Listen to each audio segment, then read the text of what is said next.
है question number 16। Question number 16 में बच्चों कहा गया है figure shows the electric field lines around an electric dipole. Okay, which of the following arrows best represent the electric field at point P. Question number बेटा 16 की बात यहां पर हो रही है, आइए जरा एंजॉय करते हैं। यहां पर कोई इलेक्ट्रिक डाइपोल है, ऐसे इलेक्ट्रिक डाइपोल।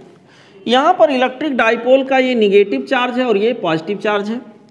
बच्चों यहां पर इलेक्ट्रिक लाइंस ऑफ फोर्स जो हमारे होंगे पॉजिटिव से निगेटिव के डायरेक्शन में यूं चलेंगे, ऐसे चलेंगे, ऐसे चलेंगे और ऐसे चलेंगे, ये बात तो आपको पता है। ऐसे चलेंगे, पॉजिटिव से निकलेंगे और निगेटिव पर टर्मिनेट। यहाँ पर कोई पॉइंट पी लिया गया है। बच्चों यहाँ पॉइंट पी से गुजरता हुआ अगर एक इलेक्ट्रिक लाइंस ऑफ फोर्स हम दिखाएं तो ऐसे कुछ होगा, और पॉइंट पी पर अगर इंटेंसिटी ऑफ इलेक्ट्रिक फील्ड की डायरेक्शन चेक करने जाएं तो बच्चों आपको पता है इलेक्ट्रिक लाइंस ऑफ फोर्स के किसी पर्टिकुलर पोजीशन पर इंटेंसिटी ऑफ इलेक्ट्रिक फील्ड जो होता है वो उसके टेंजेंशियल होता है। मतलब यहाँ पर पॉइंट पी हमारा है तो इंटेंसिटी ऑफ इलेक्ट्रिक फील्ड बच्चों इसके टेंजेंशियल होगा ऐसे। तो इस तरह से बच्चों अगर देखें ऑप्शन में इस तरह से इंटेंसिटी ऑफ इलेक्ट्रिक फील्ड होना चाहिए, और करेक्ट मैचिंग यहाँ पर अगर जाके देखें तो हमारे पास आ रहा है ऑप्शन बी।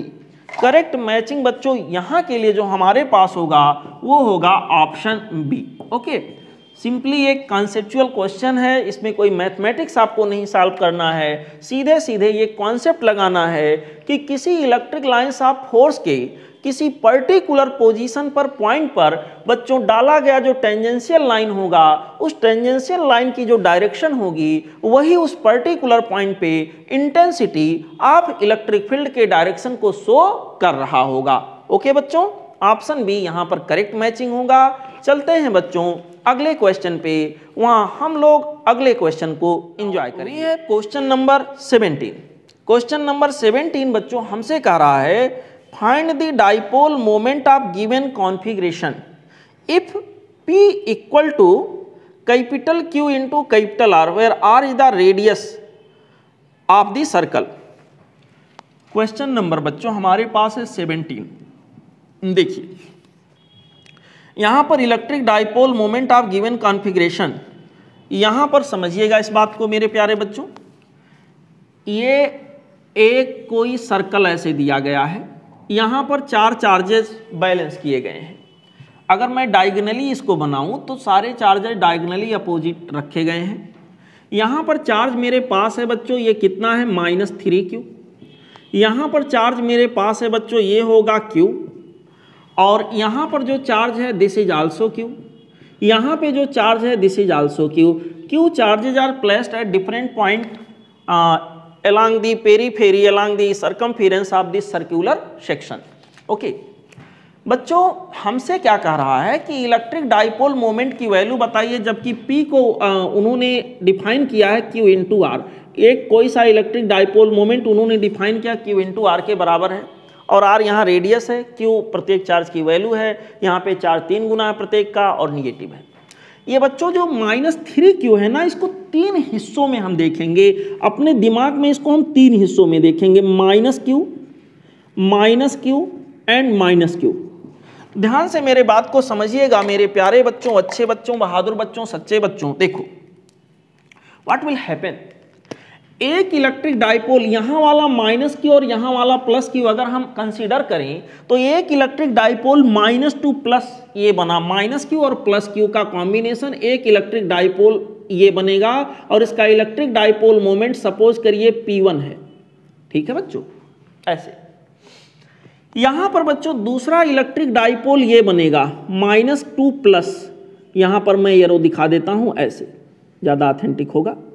बच्चों यहाँ पर दूसरा इलेक्ट्रिक डाइपोल ये बनेगा और उसका इलेक्ट्रिक डाइपोल मोमेंट मैंने मान लिया P2 है, और एक इलेक्ट्रिक डाइपोल यहाँ का एक -Q मैं इसके साथ लूँगा, और एक इलेक्ट्रिक डाइपोल बच्चों यहाँ पर कुछ इस प्रकार से बनेगा, यहाँ पर इसको मैंने मान लिया P3 है।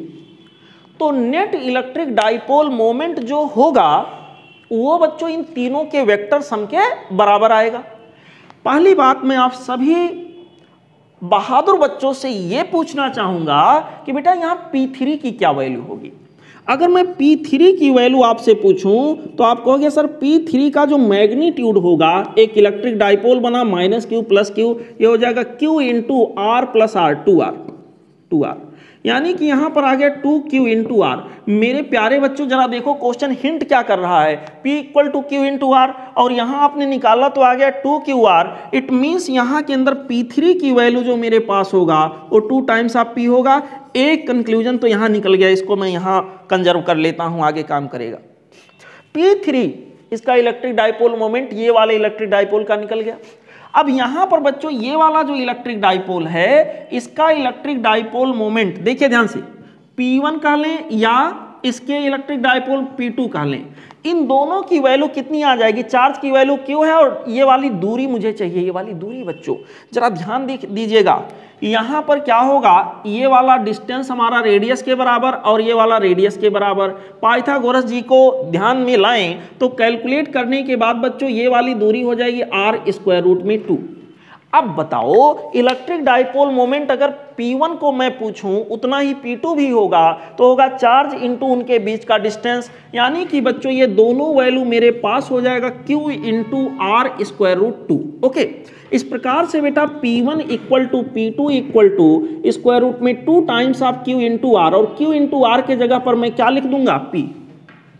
ओके, ये P1 और P2 आ गया।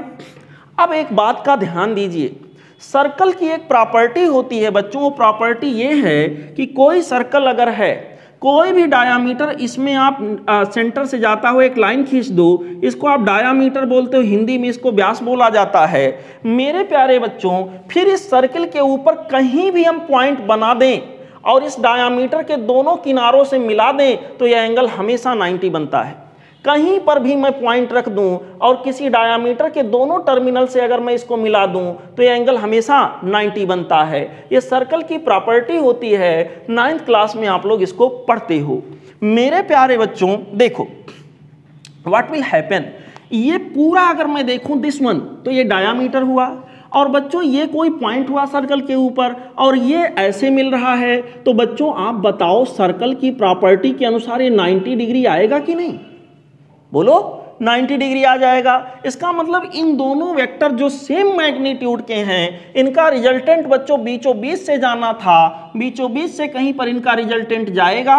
सपोज करिए इनका रिजल्टेंट सिग्मा पी है, या मान लेते हैं P' आ गया, P', तो P' की वैल्यू जब सॉल्व करके निकालोगे 90 डिग्री पर दो बराबर वेक्टर हैं बच्चों, यहां पर P' की वैल्यू निकालोगे, सॉल्व करोगे, तो जो भी यहां पर है, जो भी यहां पर है बच्चों, यहां के अंदर हमारे पास ये हो जाएगा P1, मैं मान लेता हूं यहां, सपोज करिए P1 = P2 = x। अगर मैं ऐसा मानता हूं तो इसकी वैल्यू बच्चों यहां के अंदर आ जाएगा कितना, x²√2, और x जो मेरे पास है P1 P2 वो हमारे पास है √2p, तो ये वैल्यू मेरे पास हो जाएगा √2p इंटू स्क्वायर रूट में 2p।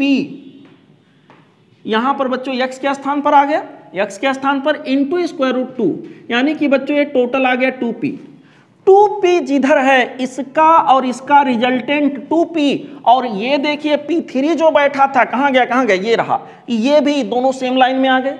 तो ओवरऑल रिजल्टेंट जो होगा इन दोनों का सम दैट बिकम्स ईयर 2p, और बच्चों ये P3 जो ये वाला था वो भी 2p था, तो यहां ये दोनों ऐड हो जाएंगे और नेट रिजल्टेंट, ओवरऑल रिजल्टेंट बच्चों मेरे पास क्या आ जाएगा, 2p + 2p that means 4p। Okay, तो ऑप्शन के पॉइंट ऑफ व्यू से अगर हम यहां पर थोड़ा सा मेहनत करके इसको खोजें तो करेक्ट चॉइस यहां के लिए जो हमको दिख रहा है बच्चों वो होगा option D. Okay, this is the solution for the question number 17। Now let's enjoy question number next one. We have question number 18। Question number 18 that is quite simple बच्चों। यहां के अंदर कहा गया 2 thin spherical conducting shells at a large distance apart, one of radius 10 cm carries a charge of +0.5 microcoulomb and the other of radius 20 cm carries a charge of 0.7 microcoulomb.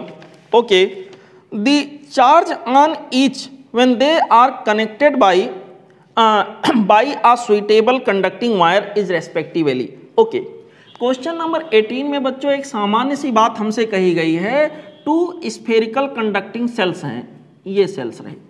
Okay, यहाँ पर बहुत ज़्यादा दूरी पर रखें, मतलब इनके पोटेंशियल एक दूसरे से अफेक्ट नहीं होंगे। One of radius 10 centimetre carries A charge of plus this much. इसका रेडियस बच्चों R1 है हमारे पास 10 सेंटीमीटर, और इसके ऊपर जो चार्ज की वैल्यू अभी है this is plus 0.5 micro coulomb. Okay, दूसरा जो हमारे पास है बच्चों सेकेंड वन, उसका रेडियस बताया गया 20 सेंटीमीटर है। इसका रेडियस बच्चों R2 दैट इज 20 सेंटीमीटर, और इसके ऊपर चार्ज की वैल्यू जो हमारे पास दिया गया है this is plus 0.7 micro coulomb. Okay okay, हमसे कहा गया है बताइए कि उनके ऊपर चार्ज क्या होगा अगर उनको एक वायर से कनेक्ट कर दिया जाए, तो फाइनल चार्ज उनके ऊपर क्या होगा। बच्चों जब ऐसा हम करेंगे तो चार्ज का फ्लो हायर पोटेंशियल से लोअर पोटेंशियल की ओर होगा, और तब तक होता रहेगा जब तक कि दोनों पर पोटेंशियल सेम ना हो जाए। ऐसे सिचुएशन में बच्चों हम लोग सॉल्व करके पता कर सकते हैं किसका पोटेंशियल ज़्यादा होगा किसका कम।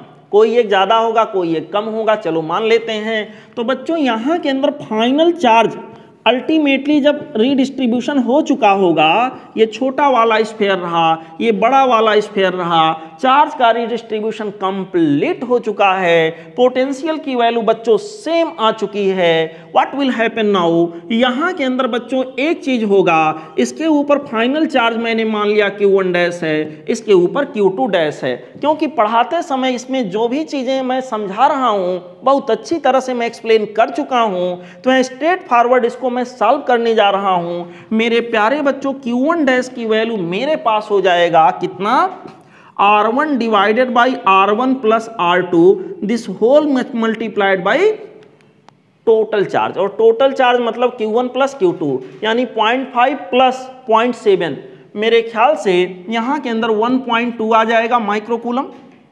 वैल्यूज रखते हैं, Q1 dash this will be here, R1 means 10, R2 means 20, तो बच्चों यहाँ पर 10 divided by 10 plus 20 that means 30। Don't worry about unit because centimeter and centimeter will be cancelled out from numerator and denominator। तो कोई भी unit रखो बशर्ते जो यहाँ रखो वही यहाँ रखो, ठीक है।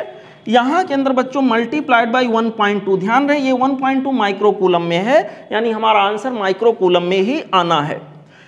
बच्चों इसको सॉल्व करें तो हमारे पास आ जाएगा Q1 डैश की वैल्यू 1/3 मल्टीप्लाइड बाई 1.2, यहाँ के अंदर बच्चों 0.4 माइक्रो कूलम आ गया, और Q2 डैश सिमिलरली निकालोगे, देखो टोटल चार्ज मिलाकर कितना था, टोटल चार्ज मिलाकर था बच्चों 1.2 में से फाइनली इसके ऊपर कितना बचा 0.4, तो बाकी चार्ज अगले के ऊपर रहा होगा, तो अगले के ऊपर चार्ज बच्चों 1.2 में से 0.4 निकाल दीजिए, तो यहाँ के अंदर बच जाएगा 0.8 माइक्रो कूलम हमारा अगले के ऊपर होगा, यही हमारा आंसर होगा। चलिए ऑप्शन में खोज लेते हैं कहाँ ये बैठे हुए हैं महोदय। यहाँ पर करेक्ट चॉइस जो हमारे पास मैचिंग दिख रहा है बच्चों, this will be option A, option A would be the correct choice in this particular question. We have question number 19। Question number 19 में बच्चों हमसे बोला गया है 8 drops of mercury of equal radii and possessing equal charges combined to form a big drop। बच्चों 8 drops ऐसे हैं, question number 19 and solution. Let's try 1 2 3 4 5 6 7 8, ये सभी कंबाइन करके मर्ज करके एक बड़ा ड्रॉप बना रहे हैं। सवाल में बोला गया है कि यहाँ पर इक्वल रेडियाई सबके हैं और इक्वल चार्ज सबके ऊपर है, capacitance of bigger drop as compare to smaller drop. बच्चों मैंने पूरा महाभारत इसमें बता दिया था। यहाँ के अंदर जो हमारे पास ये बड़ा वाला ड्रॉप बना, इसके ऊपर पोटेंशियल होगा n की पावर, यहाँ पोटेंशियल नहीं कैपेसिटेंस की बात किया गया है, तो यहाँ कैपेसिटेंस की बात करेंगे। C की वैल्यू बच्चों यहाँ के अंदर आ गया था n to the power 1/3 into C0। C0 was the capacitance of smaller drop. And that is why यहाँ के अंदर बच्चों C would be here, C यहाँ का कैपेसिटेंस, N की वैल्यू दिया गया है 8 की पावर 1/3 C नॉट, 8 की पावर 1/3 करोगे बच्चों, उसका क्यूबिक रूट निकालोगे, दैट विल बी 2। यहाँ C की वैल्यू बच्चों 2 टाइम्स ऑफ C नॉट आ गया, मतलब जो कैपेसिटेंस अब मुझे मिलेगा वो बच्चों जो हमारे पास छोटे वाले ड्रॉप का कैपेसिटेंस था उसका 2 गुना हो जाएगा। तो यहाँ के लिए करेक्ट चॉइस जो हमारे पास होगा बच्चों वो होगा option A. Correct choice that we will get here, this will be option A. Okay बच्चों, चलते हैं अगले क्वेश्चन पे। We have question number 20। Question number 20 में बच्चों हमसे कहा गया है which points in the uniform field shown below lie on the same equipotential surface। मेरे प्यारे बच्चों, एक प्लेट ऐसे है, एक प्लेट ऐसे है। This is plate number 1, this is plate number 2 as given in the question. समझिएगा बच्चों, यहाँ के अंदर प्लस क्यू चार्ज है, इसके ऊपर माइनस क्यू चार्ज है। जो यहाँ माहौल बन रहा है वो एक कैपेसिटर के जैसा माहौल बन रहा है, और कैपेसिटर के जैसा माहौल बनने का मतलब यहाँ पर बच्चों intensity of electric field uniform होगा, और डायरेक्टली कहाँ से कहाँ होगा, पॉजिटिव टू निगेटिव प्लेट, ऐसे यानी electric lines of force equidistant होंगे, पैरेलल होंगे, स्ट्रेट लाइन होंगे, ये यहाँ की खास बातें होंगी। इस तरह से बच्चों इलेक्ट्रिक लाइन्स ऑफ फोर्स यहाँ पर दौड़ रहा है, इलेक्ट्रिक लाइन्स ऑफ फोर्स यहाँ पर रन कर रहा है। ऐसे सब लोग समझें, सब लोग सीखें, सब लोग आगे बढ़ने का प्रयास करें, आप सभी लोग आगे बढ़ें। मेरे प्यारे बच्चों, मेरे अच्छे बच्चों, मेरे सच्चे बच्चों, मेरे बहादुर बच्चों, यहाँ पर सब लोग सीखें। 4 पॉइंट्स इंडिकेटेड हैं 1 2 3 4 करके। पॉइंट 1 पॉइंट यहाँ के अंदर 3, पॉइंट 2 यहाँ कहीं दिया गया है, एंड पॉइंट 4 यहाँ कहीं दिया गया है। ऐसे हमसे कहा गया है इक्विपोटेंशियल सरफेस पर कौन कौन से पॉइंट लाई करेंगे। तो बच्चों अगर यूनिफॉर्म इलेक्ट्रिक फील्ड के परपेंडिकुलर हम कोई भी सरफेस ले लें या लाइन ले लें, तो उस सरफेस पे जितने भी पॉइंट आएंगे उन पर पोटेंशियल सेम होगा। क्योंकि ये फील्ड हमारा यूनिफॉर्म है, तो यूनिफॉर्म फील्ड के परपेंडिकुलर अगर हम जाएंगे, जितने भी पॉइंट यहाँ के ऊपर मिलेंगे बच्चों, इसके ऊपर जितने भी पॉइंट होंगे मैंने आपको बताया है वो सेम पोटेंशियल पे होंगे। मींस इस सरफेस को हम इक्विपोटेंशियल सरफेस का नाम देंगे। बच्चों इक्विपोटेंशियल सरफेस हमारे पास अगर ये वाला है, तो यहाँ इसके ऊपर जो पॉइंट सवाल महोदय, क्वेश्चन महोदय बोल रहे हैं उसके अनुसार पॉइंट 1 यहाँ है, पॉइंट 3 यहाँ है, पॉइंट 2 यहाँ है, एंड पॉइंट 4 यहाँ है। मेरे प्यारे बच्चों इसका मतलब पॉइंट 2 एंड पॉइंट 4 ये इक्विपोटेंशियल सरफेस के ऊपर लाई करेंगे। तो पॉइंट 2 एंड पॉइंट 4 अगर यहाँ पर सही जवाब होगा तो ऑप्शन में सही जवाब हमारा हो जाएगा option A. Correct choice that we will consider here, this will be option A. Okay, चलते हैं बच्चों अगले क्वेश्चन पे। Question number 21। बच्चों क्वेश्चन नंबर 21 में कहा गया है work done on increasing the voltage across the plates of capacitor from 5 volt to 10 volt is W. Question number बच्चों दिस इज 21। कोई कैपेसिटर के अक्रॉस यहाँ वोल्टेज को इंक्रीज कराना है। वोल्टेज चलो कुछ रहा होगा बच्चों, वोल्टेज को इंक्रीज कराने में वर्क डन, पहला वोल्टेज जो यहाँ इंक्रीज किया गया 5 वोल्ट से 10 वोल्ट, और इस प्रक्रिया में जो वर्क डन आया है वो कह रहा W है। बच्चों ऐसे प्रोसेस में जो यूजफुल वर्क डन होता है, ये वर्क डन हमारे पास आता है change of potential energy. Work done W की वैल्यू बच्चों, ये जो W है इसकी वैल्यू हो जाएगी final minus initial potential energy.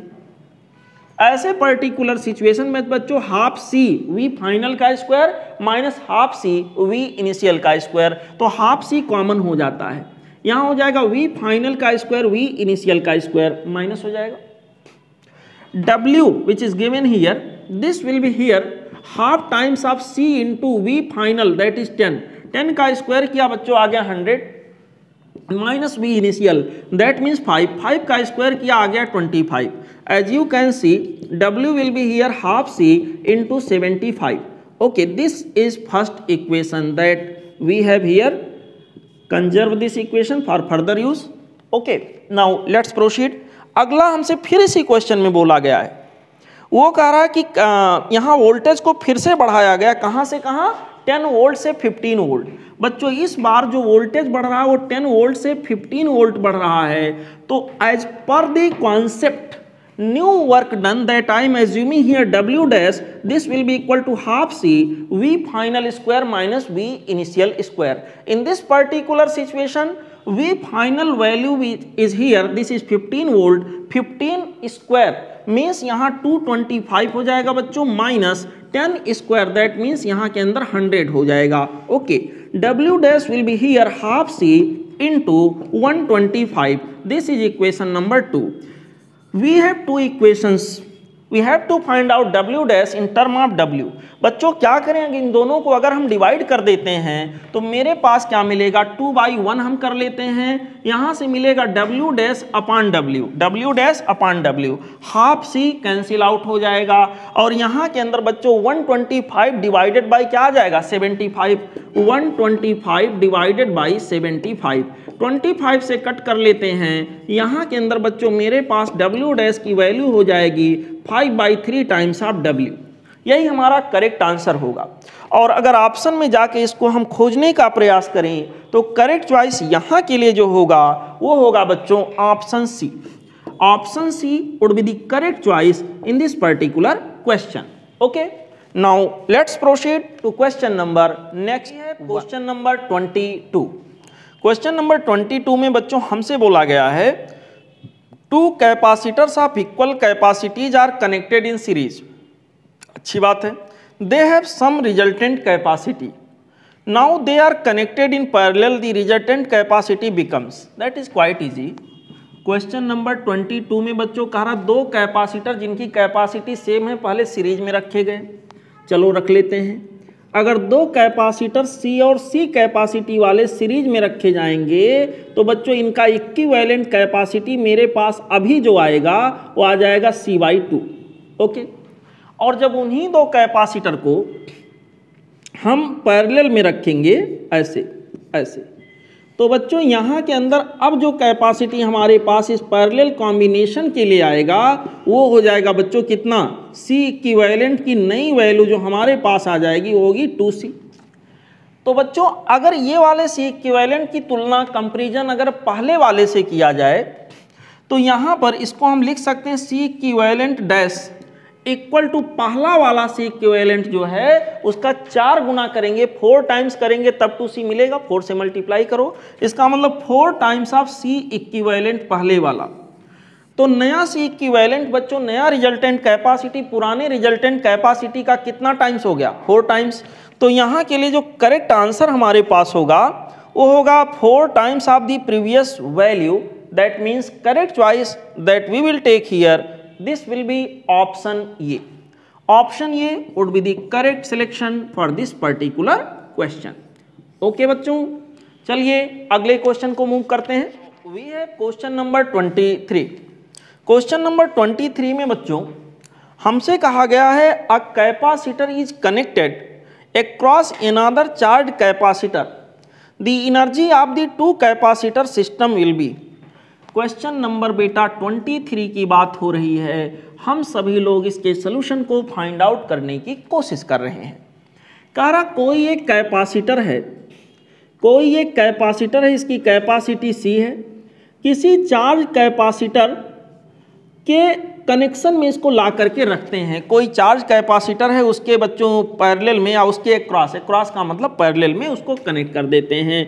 मतलब ये मान लो चार्ज रहा हो, ये अनचार्ज रहा हो, इसकी कैपेसिटी C1 रहा हो, आइडेंटिकल तो बोला नहीं गया है तो C1 C2 मान लेते हैं।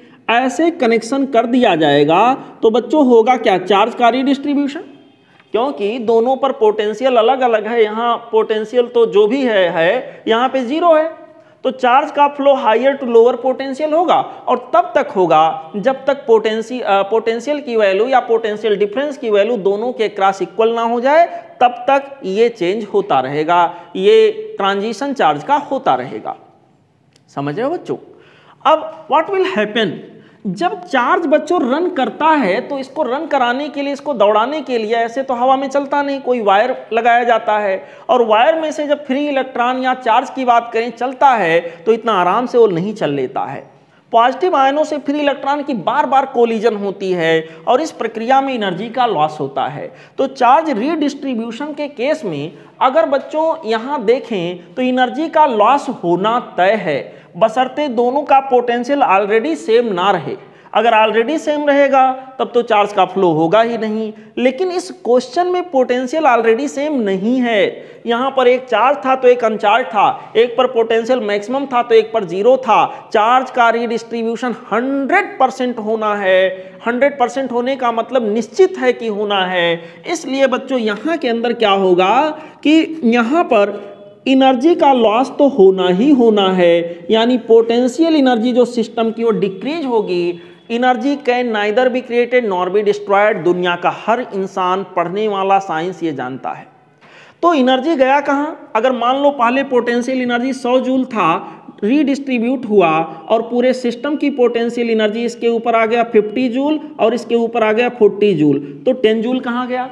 बच्चों ये 10 जूल जिस भी वायर से कनेक्शन आप करते हो, हीटिंग इफेक्ट उसके अंदर होता है, मेनली हीट एनर्जी के रूप में डिसिपेट हो जाता, डिस्ट्रॉय हो जाता, लॉस नहीं होता है, एनर्जी का कन्वर्जन होता है। Electric energy gets converted into heat energy, that heat energy dissipated in the atmosphere and that will be equal to loss in the potential energy of the system.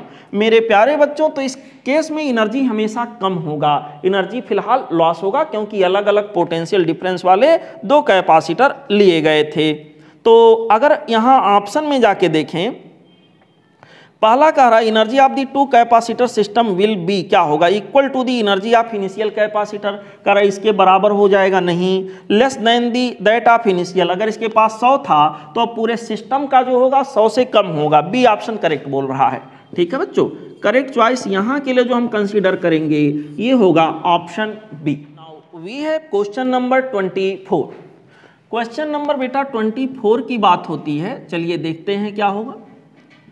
Question number 24 में हमसे कहा गया है figure shows a capacitor having 3 layers of equal thickness and same area as that of plate. बच्चों यहाँ के अंदर एक कैपेसिटर बनाया गया है ऐसे, इसके अंदर 3 लेयर्स हैं, 3 लेयर्स, देयर आर 3 लेयर्स, और इन तीनों लेयर की खास बात है इनकी थिकनेस इक्वल है। यहाँ पर अगर टोटल D होगा तो इतना पार्ट D/3 होगा, इतना पार्ट भी D/3 होगा, इतना पार्ट भी D/3 होगा, ऐसे ऐसे। बच्चों इनको बैटरी से कनेक्ट किया गया है, बैटरी से इनका कनेक्शन बनाए रखे हैं, और कहा गया कि एनर्जी स्टोर्ड की वैल्यू यहाँ के अंदर क्या होगी? एनर्जी स्टोर्ड, देखो 2 तरह से इसको सॉल्व कर सकते हो। यहाँ के अंदर बच्चों एनर्जी स्टोर्ड की वैल्यू जो होगी, ध्यान दीजिएगा, यहाँ पर वैक्यूम के होने की बात कहा गया है। देखिए सवाल को पढ़िए ध्यान से। कह रहा है the first layer is here, first layer is vacuum, layer second is conductor and layer third is dielectric of dielectric constant K. ठीक है, रेशियो ऑफ इलेक्ट्रिक एनर्जी, यहाँ पर कंडक्टर कोई है, कंडक्टर होने का मतलब मेटल कोई रहा होगा, और यहाँ पर बच्चों लेयर थर्ड में यहाँ पर क्या है? कोई डाइलेक्ट्रिक है और उसका डाइलेक्ट्रिक कांस्टेंट के है। तो कहा गया ratio of total energy to the, माफ करिएगा, the ratio of energy stored in the region third to that of the total energy stored in the capacitor. Region third में यहाँ कितनी एनर्जी स्टोर्ड होगी? रीजन थर्ड यहाँ पे divided by पूरा total कितना एनर्जी स्टोर होगा। बच्चों देखो ध्यान से, यहां पर वैक्यूम है, यहां पर इंटेंसिटी ऑफ इलेक्ट्रिक फील्ड अगर E0 है तो यहां पे इंटेंसिटी होगा E0/K। इस बात का ध्यान रखिए, क्योंकि यहां डाइलेक्ट्रिक है, और यहां इंटेंसिटी 0 होगा बच्चों। क्यों? क्योंकि यहां मेटल है। जहां इंटेंसिटी ऑफ इलेक्ट्रिक फील्ड 0 है वहां पोटेंशियल एनर्जी भी 0 होगा। मैं बता चुका हूं, बच्चों इलेक्ट्रिक पोटेंशियल एनर्जी केवल वहीं लाई करेगा जहां पर intensity of electric field non zero हो। जहां पर इलेक्ट्रिक फील्ड जीरो होगा, मेटल जहां तक मौजूद है वहां कोई भी electric lines of force exist नहीं कर सकता, और वहां के रीजन में इंटेंसिटी जीरो होगी और वहां इलेक्ट्रिक पोटेंशियल एनर्जी भी क्या होगा, जीरो होगा। मेरे प्यारे बच्चों थर्ड रीजन की बात करते हैं। यहां पे किसी कैपेसिटर के पर यूनिट वॉल्यूम में जो पोटेंशियल एनर्जी होता है वो होता है बच्चों half epsilon not T square. Total volume में कितना होता है, वॉल्यूम से मल्टीप्लाई कर लेते हैं ऐसे। सिमिलर सिचुएशन अगर मैं यहाँ के लिए अप्लाई करूँ रीजन थर्ड के लिए, तो बच्चों यहाँ पर आ जाएगा हाफ एप्सिलॉन नॉट। ध्यान दीजिएगा बच्चों, हाफ एप्सिलॉन नॉट की बजाय यहाँ पर एप्सिलॉन नॉट इंटू क्या लिख देंगे, के। ठीक है, यहां के अंदर क्योंकि पूरा का पूरा ये रीजन डाइलेक्ट्रिक से भरा हुआ है जिसका डाइलेक्ट्रिक कांस्टेंट के है, और यहां पर बच्चों ई नॉट बाई क्या लिख देंगे, के। Half epsilon naught E square, E के जगह पर ई नॉट बाई के का स्क्वायर हो जाएगा, इनटू जो एरिया इसके संपर्क में है प्लेट वाला बच्चों, what is this, this is ये पूरे के लिए सेम होगा, इनटू डी। डी के लिए यहां क्या लिखेंगे, D by 3 divided by total. Total में जाएंगे तो यहां का पोटेंशियल एनर्जी हम लिखेंगे बच्चों half epsilon not into E not का स्क्वायर इंटू ये इंटू इसका थिकनेस कितनी दूर तक ये है, डी बाई थ्री प्लस यहां पर क्या कोई पोटेंशियल एनर्जी होगा, नहीं होगा, प्लस यहां का जो ऊपर लिखे हैं, प्लस यहां के अंदर आ जाएगा हाफ एप्सिलॉन नॉट के इंटू ई नॉट बाई के का होल स्क्वायर, ऐसे हो गया बच्चों, मल्टीप्लाइड बाई ये मल्टीप्लाइड बाई डी बाई 3, ऐसे हो गया। अब एक काम करते हैं, इसको सॉल्व कर लेते हैं। सॉल्व इसको करेंगे बच्चों तो देखिए क्या आएगा। यहां पे हाफ एप्सिलॉन नॉट यहां भी है, हाफ एप्सिलॉन नॉट यहां भी है, हाफ एप्सिलॉन नॉट यहां भी है, नीचे से कॉमन होगा और कैंसिल हो जाएगा। ठीक है, इस बात को ध्यान दीजिए, कॉमन होगा बच्चों नीचे से हाफ एप्सिलॉन नॉट और ऊपर वाले हाफ एप्सिलॉन नॉट से कैंसिल आउट हो जाएगा। ठीक है, ये इंटू डी बाई 3 यहाँ है, ये इंटू डी बाई 3 यहाँ है, तो ये इंटू डी बाई 3 भी ऊपर भी है, तो बच्चों यहाँ के अंदर ये इंटू डी बाई 3 भी कॉमन नीचे से लेंगे तो अल्टीमेटली यहाँ से कैंसिल हो ही जाना है, तो इसको अभी हटा लेते हैं, थोड़ा बोझ हल्का हो जाएगा कैलकुलेशन का। यहाँ पर अगर हम आगे बढ़ते हैं बच्चों तो ये होगा ई नॉट का स्क्वायर बाई के स्क्वायर इंटू के, तो यहाँ पर आ जाएगा ई नॉट का स्क्वायर डिवाइडेड बाई के, दिस मच। यहाँ पर आ जाएगा ई नॉट का स्क्वायर और यहाँ पर आ जाएगा बच्चों ई नॉट का स्क्वायर बाई के। तो ई नॉट के स्क्वायर को अगर हम कॉमन कर लेते हैं, ई नॉट के स्क्वायर को बच्चों हम कॉमन कर लेते हैं तो बचेगा क्या, ई नॉट का स्क्वायर यहाँ से हटा तो 1 बच गया, प्लस ई नॉट का स्क्वायर कॉमन कर लिया है, बाई के स्क्वायर का एक पावर तो कैंसिल हो चुका था 1 अपान के, ई नॉट का स्क्वायर कैंसिल हो गया तो बचा क्या 1 बाई के डिवाइडेड बाई 1 प्लस 1 बाई के। बच्चों इसको सॉल्व करेंगे हो जाएगा के प्लस 1, यहाँ के अंदर आ गया 1 बाई के डिवाइडेड बाई के प्लस 1 बाई के, ये वाला के यहाँ से हो जाएगा कैंसिल, तो यहाँ ये रेशियो जो u थर्ड वाला है divided by u total, this ratio will be here, यहाँ के अंदर बच्चों 1 डिवाइडेड बाई के प्लस 1, 1 डिवाइडेड बाई के प्लस 1, यही हमारा आंसर होगा, यहाँ के लिए यही हमारा करेक्ट आंसर होगा।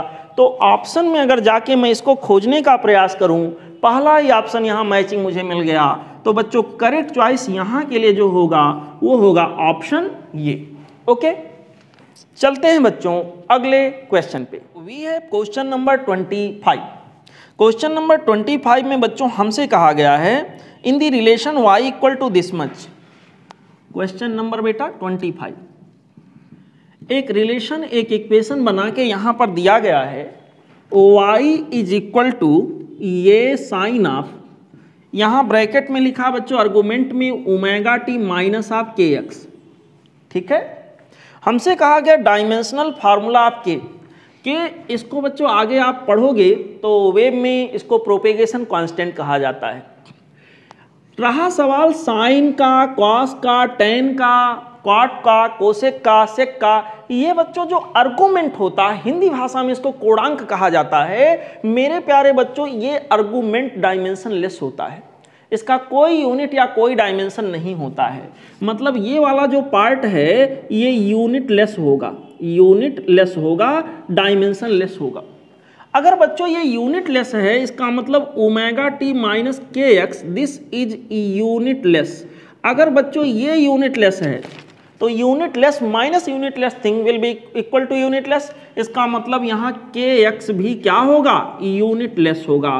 के एक्स यूनिट लेस होगा, लेकिन एक्स की तो यूनिट है, एक्स की यूनिट बच्चों यहाँ के अंदर मेरे पास क्या है, मीटर, तो के की यूनिट क्या होगी, पर मीटर, तभी तो यूनिट लेस बनेगा, यूनिट कैंसिल होना चाहिए। इसका मतलब बच्चों ये हमारे पास पर मीटर होगा। तो के लिए अगर डायमेंशनल फार्मूला हम लोग देखें बच्चों, डायमेंशनल फार्मूला ऑफ के, तो बच्चों यहाँ के अंदर आ जाएगा यल पावर -1। पूरा इसको लिखें तो बच्चों इसको हम लिख सकेंगे, क्या लिख सकेंगे बच्चों, m power 0 L power -1 t power 0। This will be the dimensional formula for propagation constant which is given in the equation like here. यहाँ पर बच्चों तो ऑप्शन में जाके इसको अगर मैं सर्च करता हूं तो करेक्ट चॉइस यहां पर मुझे जो डायरेक्टली दिख रहा है वो है option B. Correct selection would be here option B. Okay, चलते हैं बच्चों अगले क्वेश्चन पे। Now we have question number 26। Question number 26 में बच्चों कहा गया है डायमेंशनल माफ करिएगा, the dimensional representation of Planck's constant is identical to that of. बड़ा वेल नोन फैक्ट है बच्चों, प्लैंक कांस्टेंट का जो डायमेंशनल फार्मूला होता है वो बच्चों एंगुलर मोमेंटम से मैच करता है, आइडेंटिकल होता है उसके। ठीक है, तो यहाँ सॉल्व करने जैसी कोई बात तो दिख नहीं रही मुझे। यहाँ के लिए करेक्ट चॉइस जो हम लोग लेंगे, क्वेश्चन नंबर 26 की बात हो रही है, जो करेक्ट चॉइस बच्चों यहाँ के लिए हम लोग कंसीडर करेंगे, प्लैंक कांस्टेंट के लिए आइडेंटिकल डायमेंशन जो दे वो क्वांटिटी है angular momentum. Question number 27। Question number 27 में बच्चों हमसे कहा गया है ये fast moving electron beam passes between two parallel plates electrodes as shown in the diagram. Okay, आपको डायग्राम में दिख रहा होगा, यहाँ बना के दिखाया गया है। यहाँ पर बच्चों इस तरह से दो प्लेटें दिखाई गई हैं। क्वेश्चन नंबर 27, यहाँ पर बच्चों प्लेट नंबर 1, प्लेट नंबर 2, दो प्लेटें हैं। यहाँ इनका कनेक्शन किया गया है, कहीं से ऐसे, कहीं से कनेक्शन इनको दिया गया है, ऐसे ऐसे। यहाँ पर बच्चों लोअर प्लेट जो है इसको ग्राउंड से कनेक्ट कर दिया गया, मतलब यहाँ का पोटेंशियल हमेशा 0 वोल्ट बना रहेगा। और ये प्लेटें हैं इस तरह से हैं, 3D में बना हुआ है, लगभग कोशिश की गई, डायग्राम आपको दिख रहा होगा। यहाँ पे इलेक्ट्रॉन का बीम ऐसे रन कर रहा है, ऐसे दौड़ रहा है। और यहाँ पर जो ये वाला इलेक्ट्रोड है, ये वाला बच्चों जो टर्मिनल है, यहाँ का पोटेंशियल तो 0 वोल्ट है, यहाँ कोई सोचने वाली बात ही नहीं है। लेकिन यहाँ वाला जो ये टर्मिनल है, यानी ऊपर वाला जो प्लेट है, उसे कोई वोल्टेज देने की बात कही गई है। सवाल को पढ़ें ध्यान से, करा दी bottom plate is kept at 0 potential. Bottom plate which is downward, this plate is connected to 0 potential. Okay, while a slowly varying positive voltage is applied at the upper plate as shown in the figure. इसके ऊपर बच्चों एक potential apply किया जा रहा है, उसको एक फिगर में ऐसे दिखाया गया है, यहाँ पर एक ग्राफ बना के दिखाया गया है। बच्चों ये पोटेंशियल समय के साथ आराम से करा स्लोली वेरिंग है। पहले देखिए पोटेंशियल मैक्सिमम पे गया, फिर घटकर 0 हो गया। तो बच्चों यहाँ तो 0 पोटेंशियल था, शुरू में यहाँ भी 0 था। जब शुरू में यहाँ 0 था, लेकिन धीरे धीरे धीरे यहाँ का पोटेंशियल बढ़ रहा है, बढ़ते बढ़ते बढ़ते मैक्सिमम हुआ। जब बच्चों यहाँ का पोटेंशियल बढ़ेगा ना, तो इलेक्ट्रॉन महोदय जो गाना गाते हुए जो जा रहे थे, ये देखिए बच्चों, ये जो जा रहे थे पूरा फास्ट मूविंग इलेक्ट्रॉन था, फास्ट मूविंग इलेक्ट्रॉन था। ये बच्चों जो पॉजिटिव चार्ज वाला प्लेट है ना, इसके अंदर एक इलेक्ट्रिक फील्ड बिछ जाएगा यहाँ पर बच्चों इस तरह से, और यूं कह लीजिए पॉजिटिव प्लेट इसे अट्रैक्ट करेगा। यानी ये इलेक्ट्रॉन का बीम जो है अट्रैक्शन की वजह से आगे ऐसे मुड़ जाएगा। और यहाँ इसके सामने कोई स्क्रीन लगा हुआ है, जस्ट फ्रंट पे एक पॉइंट दिया गया, स्क्रीन के ऊपर ये आपको दिख रहा होगा, यहाँ पर बच्चों क्योंकि इस पर पॉजिटिव पोटेंशियल है, इसके अट्रैक्शन की वजह से इलेक्ट्रॉन ऊपर जाएगा और यहाँ पर जाके कहीं टकराएगा। लेकिन किंतु परंतु मेरे प्यारे बच्चों, ये जो पोटेंशियल है बढ़ते बढ़ते बढ़ते बढ़ते पॉजिटिव पे हुआ, मान लो 0 वोल्ट से बढ़कर 100 वोल्ट हो गया, फिर घटते घटते घटते घटते फिर 0 हो जाएगा। तो जितना इसके ऊपर पोटेंशियल बढ़ता गया पहले, ये जो स्पॉट यहाँ पर बनेगा वो ऊपर चढ़ता चला जाएगा, ऊपर चलता चला जाएगा। लेकिन जो जो यहाँ का पोटेंशियल घटेगा, इलेक्ट्रॉन का अट्रैक्शन कम होगा। इसका मतलब ये वाला जो यहाँ पर इलेक्ट्रॉन बीम जाके टकराएगा, जहाँ स्पॉट बनाएगा, वो पॉइंट नीचे शिफ्ट होता जाएगा और फाइनली यहाँ का पोटेंशियल क्या हो गया, 0। यहाँ का पोटेंशियल 0 यहाँ भी था, तो कोई अट्रैक्शन ही नहीं लास्ट में होगा, वो इस तरह से यहाँ इस पॉइंट पर जाके टकराएगा। तो जो ये स्पॉट इलेक्ट्रॉन बीम का है, इसी तरह सीआरटी में चलता है, कैथोड रे ट्यूब जो पुराना वाला मॉनिटर आता था।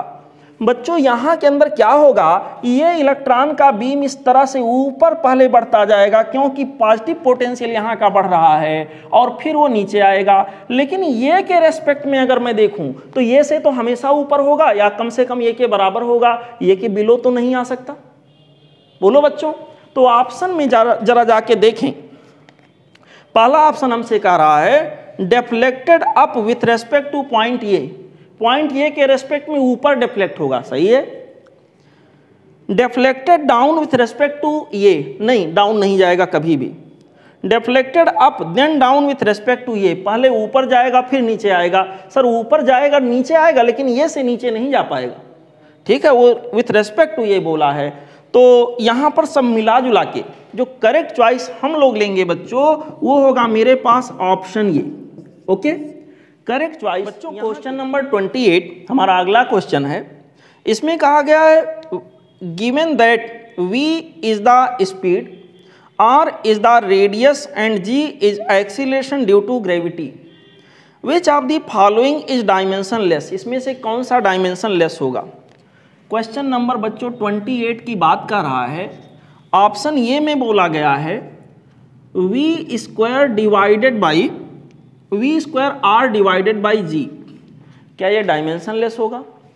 बच्चों यहाँ के अंदर अगर v का मतलब यूनिट से चेक कर लेते हैं, ये हो जाएगा मीटर पर सेकेंड, स्क्वायर करेंगे तो metre square per second square, और 1 मीटर r मीन्स डिस्टेंस यहाँ पर है, रेडियस ये भी मीटर में होगा, डिवाइडेड बाई जी के जगह पर बच्चों मीटर पर सेकेंड का स्क्वायर होगा। इसकी यूनिट से रिप्लेस कर रहे हैं ताकि पता चले अगर यूनिट लेस होगा तो डायमेंशन लेस भी होगा।